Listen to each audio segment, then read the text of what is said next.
Hello, everybody. Bill Thornton, SoCal Saber. Thank you for stopping by on this Saturday to talk about music. And amidst the music that I listened to this week, albums going into the collection, albums in the collection, and CDs in the collections.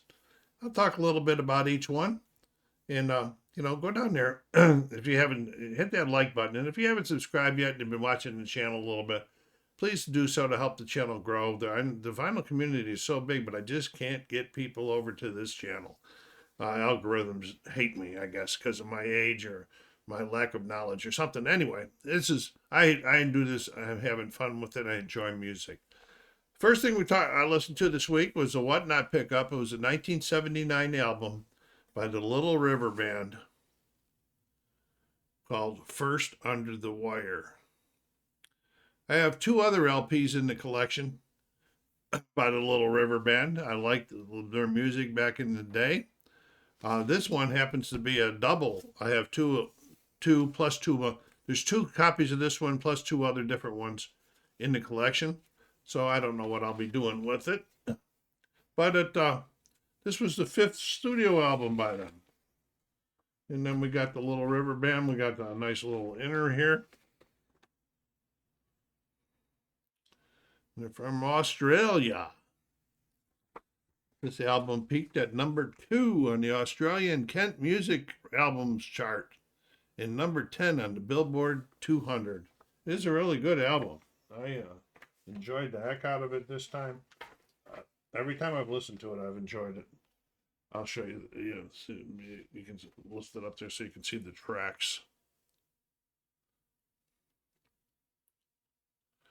It included 2 top 10 Billboard Hot 100 hits, Lonesome Loser and Cool Change.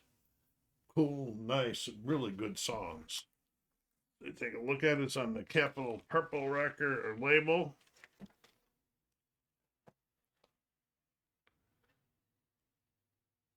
In good shape out of Whatnot. Still working through that big bundle. I have stopped buying on Whatnot until I get things caught up. I just have too many. A lot of them I probably won't even like. But we'll see when we get there. I get them in the collection anyway. So that was number 1 of the week. First Under the Wire, the 1979 album by the Little River Band. And I'm going to give it a G+ for the week. Okay, next on the list. There's another one of those ones that be careful what you ask for. Remember when I asked for get some more punk in there? Well, this one came in that Whatnot group, and I thought, oh boy, another punk. I'm gonna get some more punk in here. This is Ruido, the 2006 LP, the only thing I have in the collection by them, and if I'm lucky, it'll be the only thing that I will ever get into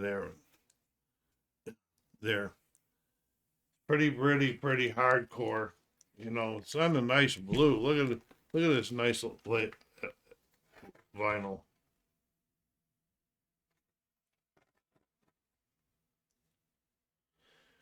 But it's so hardcore. I didn't waste much time with it. I listened to 2 songs and took it off. I couldn't understand hardly anything this person was saying. When he did say it, he was yelling and screaming, and I just don't understand that. There's a lot of people like that stuff. I personally just don't. So, for my collection, for the week, I'm giving it a big P for poor. That was Ruido, the 2006 album by Ruido. All right, that's how well we're gonna get back on track. Well, here's another Whatnot one. This is the 1980 LP by the Oak Ridge Boys. It's called Greatest Hits. It's the only thing I have in the collection by the Oak Ridge Boys. Short album. It's only about 30 minutes long. The Oak Ridge Boys, they've been around for a long time. They were formed in 1943. In the 70s and 80s, they were nominated for gospel and country vocals and won a few times. It's a nice inner.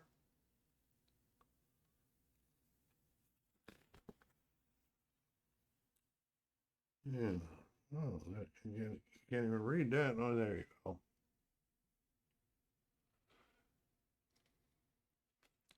I never have been a fan of the Oak Ridge Boys. I didn't listen to it. I probably listening to this old to be true. They didn't say this is a gold promo. So it's nice to have in the collection. Listening to the 30 minutes of this album was probably more time.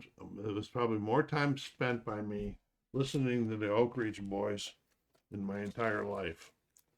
I just when I first heard them, I didn't like them. So every time I heard them, I probably either changed the channel or did something else while the song was playing. They got the rainbow.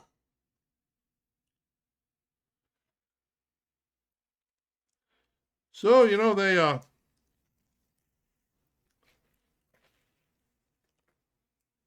I wasn't a real big fan of it.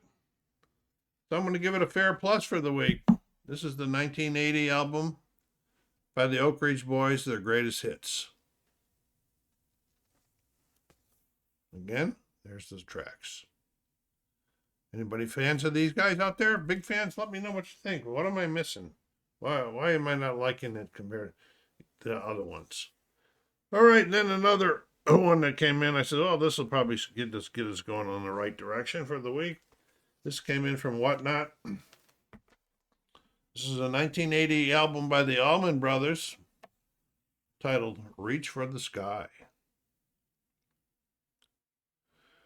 I have 5 LPs and 2 CDs in my collection by the Allman Brothers.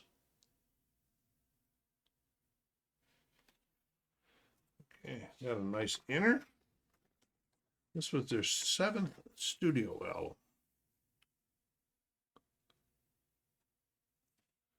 And here's the credits in the back.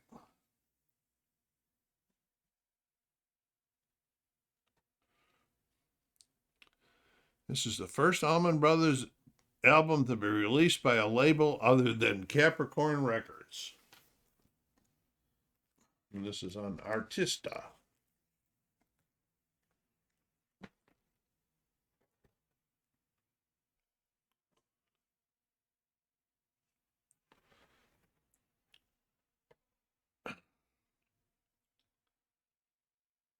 I don't know. I found the album to be like a typical Allman Brothers type of an album without any great highlights in it or any great instrumental sections in it. I might have missed something on there. But anyway, so for this week, I'm going to go G plus on the 1980 album, Reach for the Sky by the Allman Brothers. Not by the ratings of it not having the greatest week, but it's being okay. It's all right. I'm hearing new things. It's always nice to hear new things. It's always nice to get new information about stuff that I'm unaware of. Okay, then the next one I picked up this year.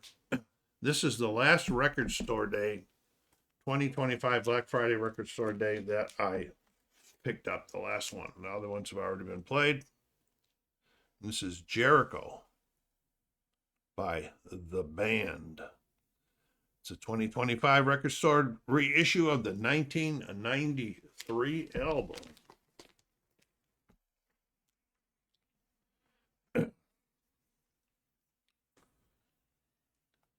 In 93, it was the 8th studio album by the band.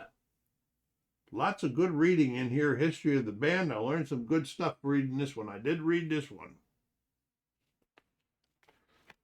God, when Bob Dylan called them, they hadn't made it, asked them to play at the Hollywood Bowl for a couple of weeks, and then they started going on their way, and then they got known as being the Bob Dylan Band. And this is a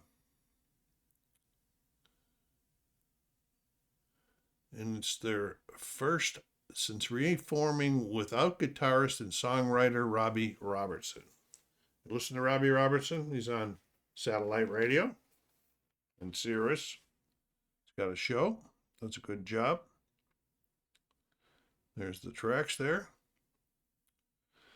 This consists of new material written by both the original and new members of the band. Contributions from outside of the band included people like Bob Dylan, Bruce Springsteen, and Muddy Waters. And we had two.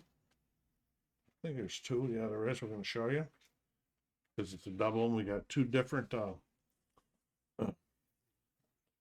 covers, inners.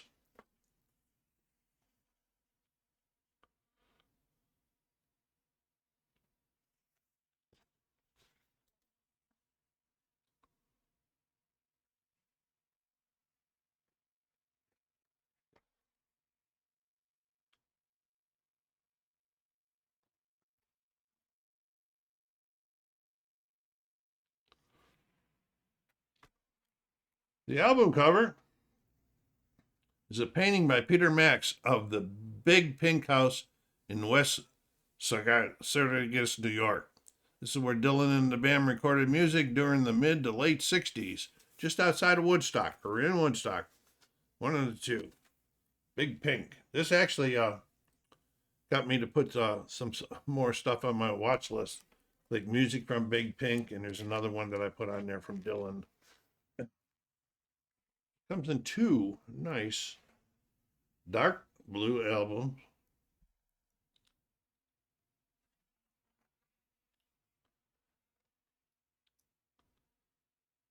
And I think the overall production of this production, that's the product, the packaging, the sound, the music, and everything, is VG plus. And very happy to have picked it up on Record Store Day. I was debating in and out, in and out. It was calling me, no. Now finally I pulled the trigger and got it. So that was Jericho by the band. 2025 Black Friday Record Store Day pickup. All right, moving along here. We're going to get into the two CDs of the week. Yeah, I'm still working on some that I want to do special with the CDs. This first one is number 187. We're moving up in the numbers. And it's a 1994 album by Bob Seger, Greatest Hits. I have 6 LPs and 7 CDs in my collection. Must mean I like Bob Seger, huh?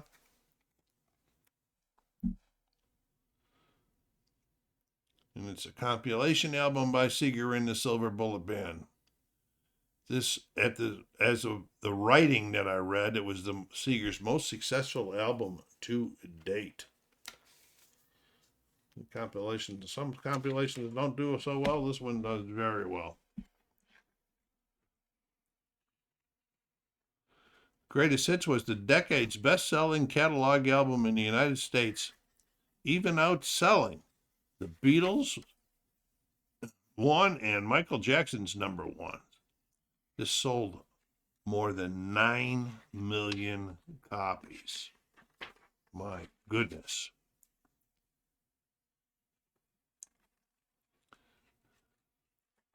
And this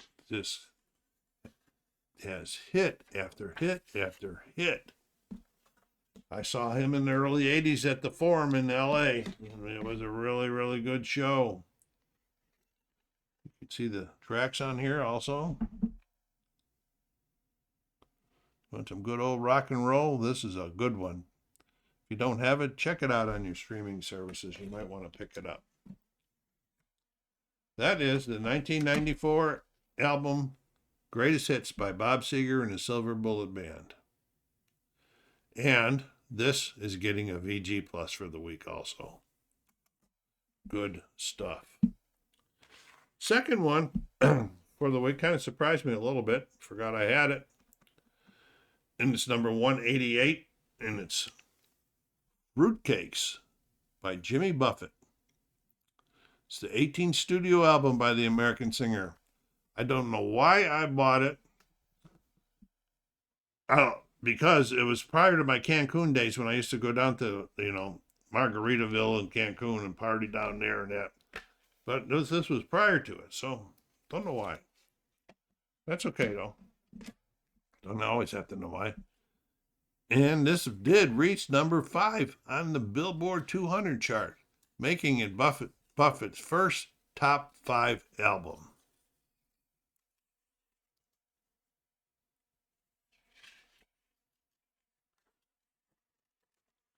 You ever been to Margaritaville in Cancun? That is a fun place. The first single from the album, Fruitcakes, charted at number 29 on the Billboard Adult Contemporary chart.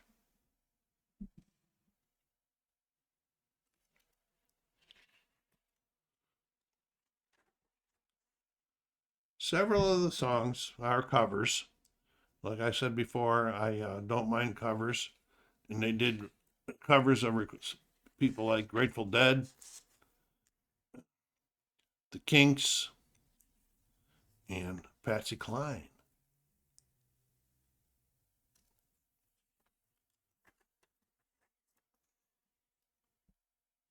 Calypso, disco. Big book in the middle, huh?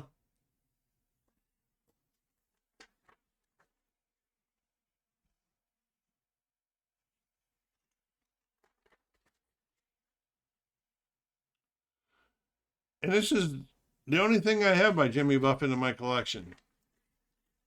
Should probably put some more in there. I haven't had the urge. Even after listening to this, I might have to take a check. Really nice CD looking CD on here.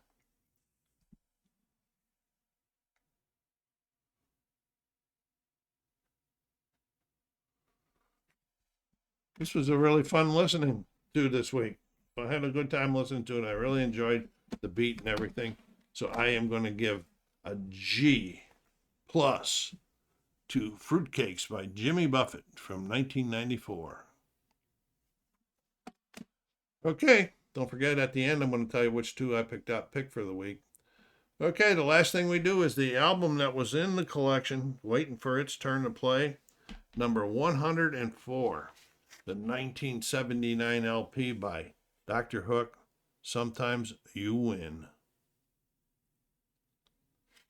This was the 7th album by Dr. Hook and the band. For a while, it's a part of it. I think in the early part they were called Dr. Hook and the Medicine Show or something like that. But it's just Dr. Hook when it gets to this one here. And we do have an inner with lyrics.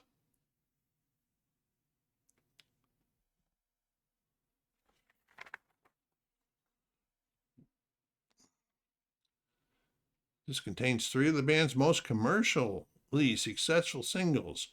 One is When You're in Love with a Beautiful Woman. I like that a lot. Better Than Love Next Time and Sexy Eyes. Good stuff. I've always liked Dr. Hook. I got, what did I say? How many do I have? 5 LPs by him in the collection. This one is on the Capitol Purple album. This is one that I bought years ago. Still in really good shape. So, Dr. Hook, and Sometimes You Win, is going to get a G plus for the week. It's very enjoyable. Okay, I guess you already can tell which ones I'm going to pick, because there are only 2 that got rated that high. The first one is the 2025 Record Store Day reissue of the 1993 album Jericho by The Wall. Great production package and everything. And the second one is the 1994 album by Bob Seger and the Silver Bullet Band, Greatest Hits. That one really rocked. That's a good rocking one. So there's my 2 for the week. What did you think? Which ones would you have picked? Leave me some comments down there. Let me know what you think. SoCal Saber saying, take care of yourselves out there. Be kind to each other. Stay safe.